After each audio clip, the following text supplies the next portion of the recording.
E aí, minha gente? Vamos nós, né? Espero que todos estejam tranquilos. E nesse vídeo eu vou trabalhar mais uma civilização do Oriente. No caso, iremos trabalhar o famoso Japão e os seus samurais. Japão que vocês devem conhecer através dos animes, que conta muito da história desse período feudal japonês, que é isso que eu vou trabalhar nesse vídeo. Street Fighter devem conhecer, o budismo, o shintoísmo, o confucionismo, o taoísmo e os samurais, mais especificamente falando, que é isso que eu vou trabalhar nesse vídeo, nesse exato momento. Bom, o período em que os samurais vão acabar tendo destaque na sociedade japonesa é o chamado período feudal japonês. Também tem até um cineasta muito famoso, chamado Akira Kurosawa, que ele fez vários filmes. Ele é considerado um mestre do cinema japonês, que aborda inclusive o estilo de vida dos samurais em suas obras de cinema, como Os Sete Samurais, Han, por exemplo. Enfim, Akira Kurosawa é um cineasta muito famoso da história do Japão. Não sei se vocês conhecem. Bom, mas vamos nós, né? Sobre o Japão, minha gente, é mais uma civilização oriental que, do ponto de vista geográfico, vocês consultarem qualquer mapa mundi que se preze, vocês vão perceber que o Japão é um arquipélago. Um arquipélago nada mais é do que o quê? Um conjunto de ilhas. Que no caso do Japão, teremos 4 principais ilhas e outras ilhotas, aproximadamente 4.000, se eu não me engano, que vão acabar formando o arquipélago ou território japonês. Que inclusive o Japão, do ponto de vista geográfico, é uma região que está localizada em uma placa tectônica que constantemente a população desse território, no caso japoneses, tem que conviver com o drama dos tremores de terra, no caso com os abalos sísmicos, que a gente conhece como terremotos. Bom, sobre o Japão propriamente dito, a região, o território japonês, muita gente acredita, de acordo com as mais recentes pesquisas, acredita-se que lá por volta de 30 mil anos atrás, o território começa a ser ocupado por povos originários da Sibéria, que é uma região que pertence ao território russo, e também na Península Coreana. Lá por volta de 30 mil anos atrás, esses grupos que eu acabei de falar, os siberianos e os coreanos, começam a ocupar o território japonês. Que, nessa historinha, nesses territórios, vão acabar se formando alguns reinos independentes. Esses reinos independentes se formam durante esse período de processo de ocupação do território japonês, são reinos independentes, etc, etc, etc, que lá por volta do ano de 660, isso antes de Cristo, o território acaba sendo unificado por um líder chamado Jimmu, que acaba lhe sendo concedido o título de imperador. Que no caso, esse primeiro período de grande desenvolvimento vai se dar por aproximadamente 6 séculos, que vai se dar entre os anos de 330 a.C. a 300 depois de Cristo, na chamada Era Yayoi. Os japoneses vão acabar sendo influenciados pelos chineses a prática, a técnica e ao cultivo do arroz. Sim, o arroz é um alimento que faz parte da culinária japonesa, que, se eu não me engano, deste arroz eles acabam também produzindo uma bebida alcoólica conhecida como sake. Dizem que ela é bem apetitosa, saborosa, enfim, que também acaba sendo essa bebida sendo fabricada, produzida através da base do arroz, e graças a essa influência chinesa, os japoneses vão acabar cultivando o seu prato, no caso essa sua culinária, no caso do arroz. E a culinária japonesa ela é muito famosa em qualquer parte do mundo, inclusive nós que vivemos aqui no território brasileiro, em Juazeiro do Norte, por exemplo. Quem nunca comeu um sushi, por exemplo? Existem vários estabelecimentos comerciais que acabam comercializando esse prato japonês, o sushi.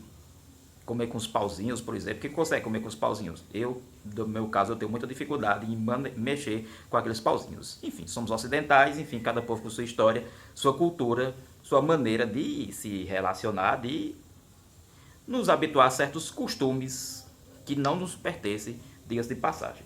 Bom, o arroz vai ser introduzido nessa cultura. Eles também nessa era Yayoi, eles vão acabar também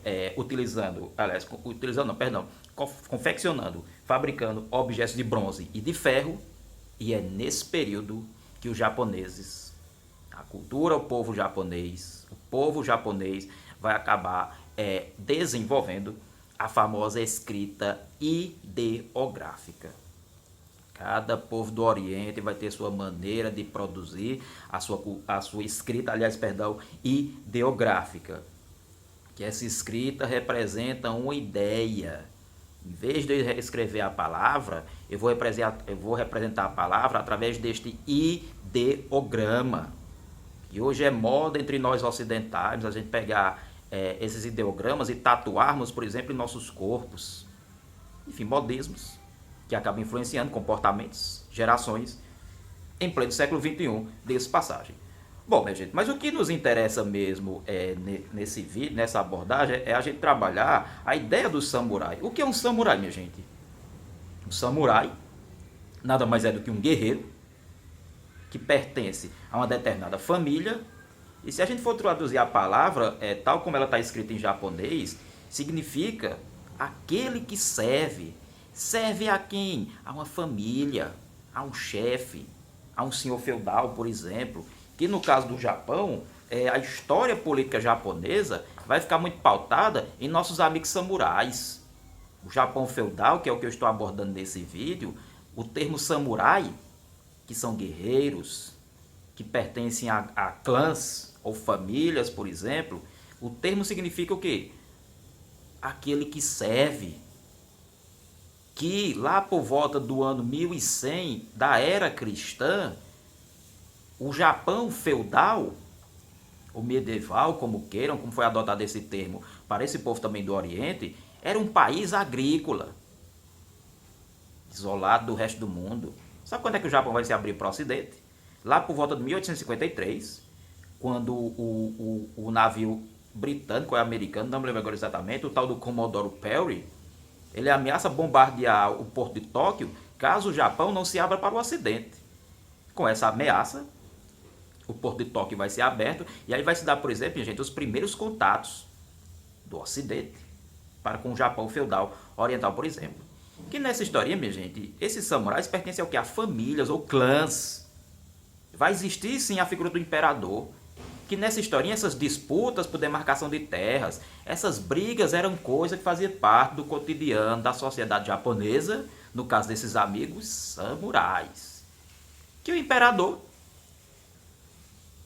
era uma figura, basicamente, era uma figurinha que decorava a sociedade japonesa. Porque o poder de fato e de direito vai estar nas mãos dessas famílias ou desses clãs de samurais. Que no caso, os senhores feudais, também conhecidos como daimyos, eles simplesmente vão criar esses exércitos particulares para se defender de ataques, de investidas, de ameaças estrangeiras, por exemplo. Esses exércitos, por exemplo, eram formados pelos nossos amigos samurais. Gente que era treinada, homens, viu? Mulher não exercia a técnica, a luta do samurai. Samurai vai ser uma atividade exclusivamente masculina.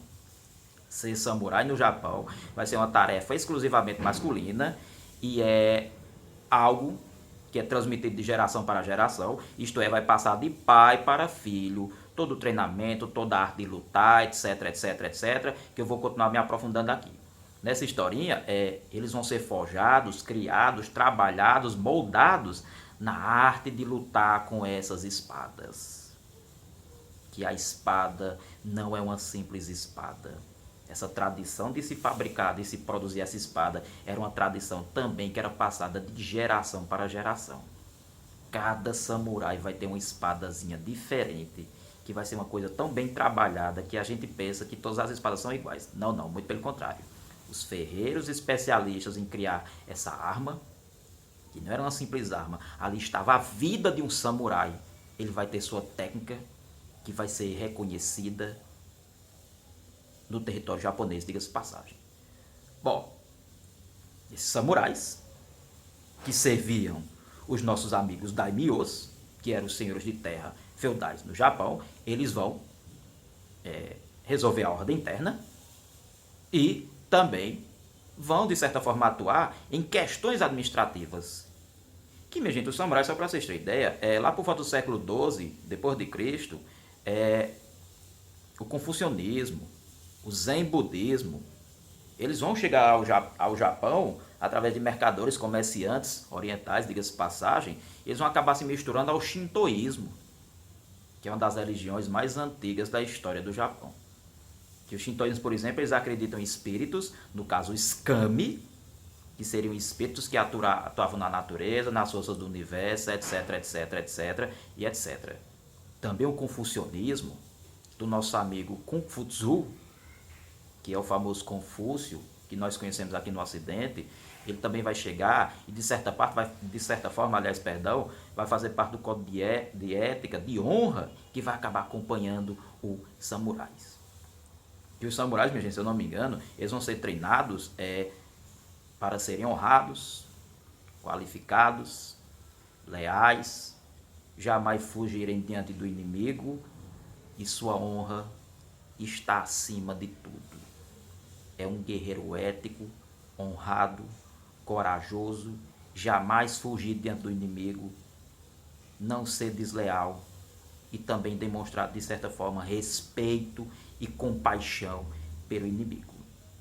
O Bushido, se eu não me engano, era o código de ética que era seguido pelos nossos amigos samurais, que vão ter inspiração no budismo, no caso zen budismo, o confucionismo, shintoísmo, que vai fazer parte da filosofia, do estilo de vida de nossos amigos samurais. Que eles vão ter esse código de ética, mas como são famílias guerreiras que servem a determinados daimyos, ou no caso, aos nossos amigos senhores feudais, eles vão acabar tendo diferenças no que diz respeito ao estilo de luta. Até mesmo grupos dentro de um mesmo feudo vão apresentar diferenças. Quando isso acontecia, minha gente, vai acabar o quê? Gerando diferentes clãs ou famílias guerreiras, no caso, samurais. Se, por exemplo, alguém desenvolvesse particularidades no seu estilo, ele fundava uma casa de samurais com o nome de sua família praticamente dita. Foi o que eu falei para vocês agora há pouco. É uma tradição que é passada de pai para filho. Mulher não se torna samurai de forma alguma. São guerreiros e guerreiros que passam essa tradição de pai para filho. É o que muitos historiadores chamam que era uma verdadeira casta, se não a mais importante da história do Japão feudal ou medieval, como queiram. Os samurais não são importantes. Lá por volta do ano 1100 eles começam a se destacar. Até, minha gente, lá por volta do ano de 1192, um tal de Minamoto no Yoritomo, ele vai se tornar o primeiro shogun. Shogun, para quem não sabe, é o general. É um militar, samurai, escolhido para cuidar da administração e da segurança do país. Quem vai escolher o shogun é o próprio imperador do Japão. Quem vai exercer o poder no Japão feudal são os nossos amigos samurais. Quando um samurai se torna o shogun, ele é o líder político do território japonês. Sim, mas o imperador era uma figurinha que só servia só para enfeitar o Palácio Imperial Japonês, que agora eu me esqueci o nome, me desculpem, por favor, vou tentar me lembrar no decorrer desse vídeo. Ele vai cuidar da segurança, que Minamoto Yoritomo acaba se tornando o primeiro shogun, que é o grande general dos guerreiros bárbaros, diga-se de passagem. Esse título também vai ficar conhecido. E, minha gente, vai ser um período em que vai durar 700 anos na história do Japão.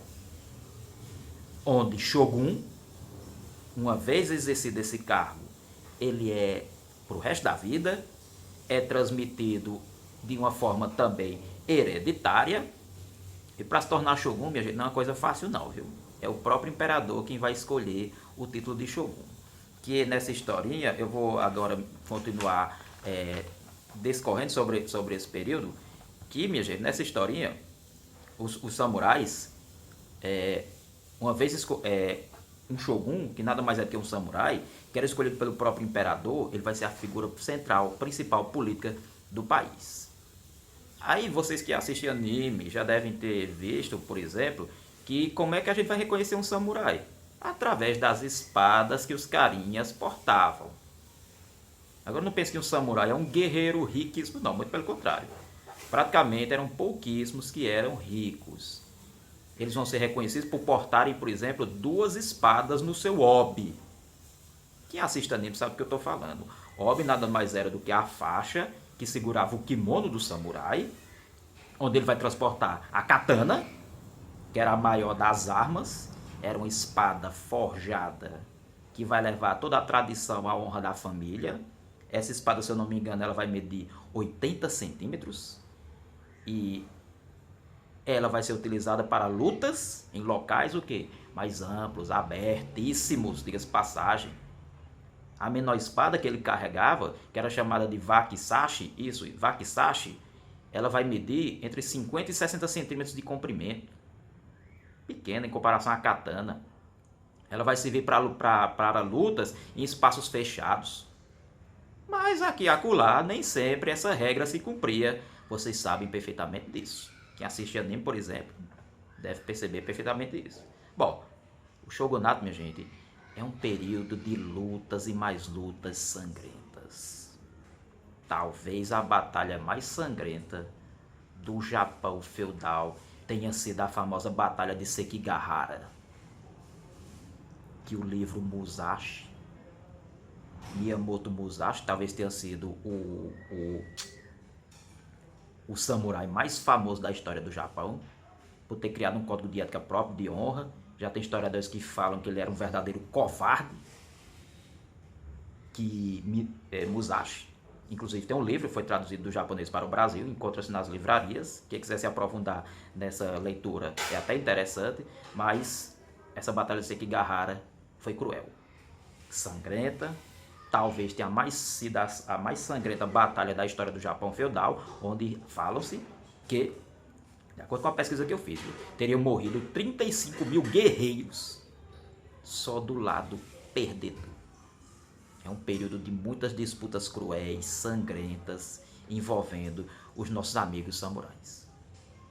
Que, minha gente, vida e morte eram coisas que essa galera levava muito a sério. Dia a dia, eles estão preparados ou para matar ou para morrer. Que é que muita gente fala que a relação entre vida e morte dos samurais era uma coisa fazia tão parte do cotidiano deles, que era uma coisa tão simples como comer arroz, por exemplo. Que, minha gente, nessa historinha, eles estão sim preparados, desde o momento em que passam pelo treinamento, etc, etc, etc, de que vida e morte são relações que eles vão ter que conviver em seu dia a dia. Constantemente um samurai está preparado para batalhas que porventura venham a acontecer em sua existência nesse planeta. Que essa tradição é transmitida através do quê? Do código de ética, que é o chamado Bushido, que faziam parte da vida dessas famílias de samurais. Bom, minha gente, nessa historinha, simplesmente, eles vão ver a morte como algo naturalíssimo. Não é nem natural, vou chamar de naturalíssimo. Morrer tem que ser uma morte honrada. Tem que ser a morte mais honrada possível. O samurai encarava tanto isso com maestria, com uma certa familiaridade, que ele vai preferir a morte do que ser preso pelo inimigo.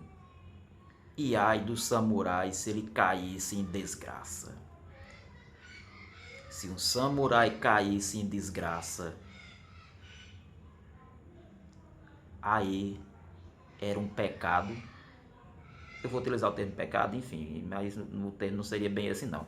É uma desonra tão grande que era passado no Bushido que quando uma pessoa perdesse a sua honra, caísse em desgraça, era coisa que não se apagava de forma alguma na vida de um samurai. Ele vai ficar manchado por uma desonra. Aí nesse caso, quando ele caía nessa desgraça, quando sua carreira, por que não dizer, era manchada, com a saída para esse camarada praticar o famoso seppuku, também conhecido como harakiri, que é algo obrigatório. Samurai caiu em desonra, samurai caiu em desgraça, o seppuku lhe aguarda.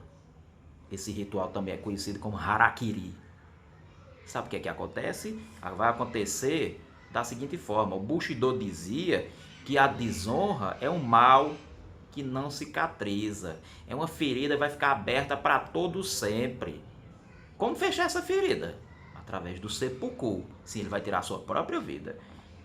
Era, minha gente, era levado a sério pelas famílias. Aí de uma família se caísse em desonra e desgraça, o seppuku lhes aguarda. Nessa historinha, minha gente, era algo que fazia parte da sua vida, do seu dia a dia, do seu cotidiano. E para apagar essa mancha, essa desonra, somente o ritual do seppuku. Que esse ritual, o samurai escolhia alguém para fazer esse ritual por ele, lógico. Ele pega uma adaga, ele de joelhos, viu? De joelhos. Ele perfura, abre o próprio ventre e vai dilacerar em forma de L. Ou faz o formato de uma cruz. Tu imagina, o cara pega uma adaga, abre o ventre, faz um formato de L em seu ventre, ou faz uma cruz em seu ventre, para que suas vísceras fiquem expostas, para que as vísceras fiquem expostas, para simbolizar esse ritual de que ele estava mostrando que a verdade queria ser purificado da desgraça, da desonra que acabou infligindo ele. E, minha gente, é uma morte lenta e dolorosa. Tu abrir teu ventre em forma de L, ou então o formato de uma cruz, tu abrir teu ventre em forma de uma cruz, até as vísceras ficarem de fora, é uma morte lenta, muito dolorosa. Quando as vísceras saíam do abdômen, era uma agonia. E como encerrar essa agonia? Ele está lá agonizando, morrendo, honrado, preparado para a morte, ele também vai ser preparado para isso. O samurai que ele próprio escolheu, no caso, vai acabar decapitando a cabeça dele com um golpe de misericórdia. Abre o ventre, as vísceras ficam expostas, um outro samurai vinha e cortava a cabeça do nosso amigo que praticou o seppuku.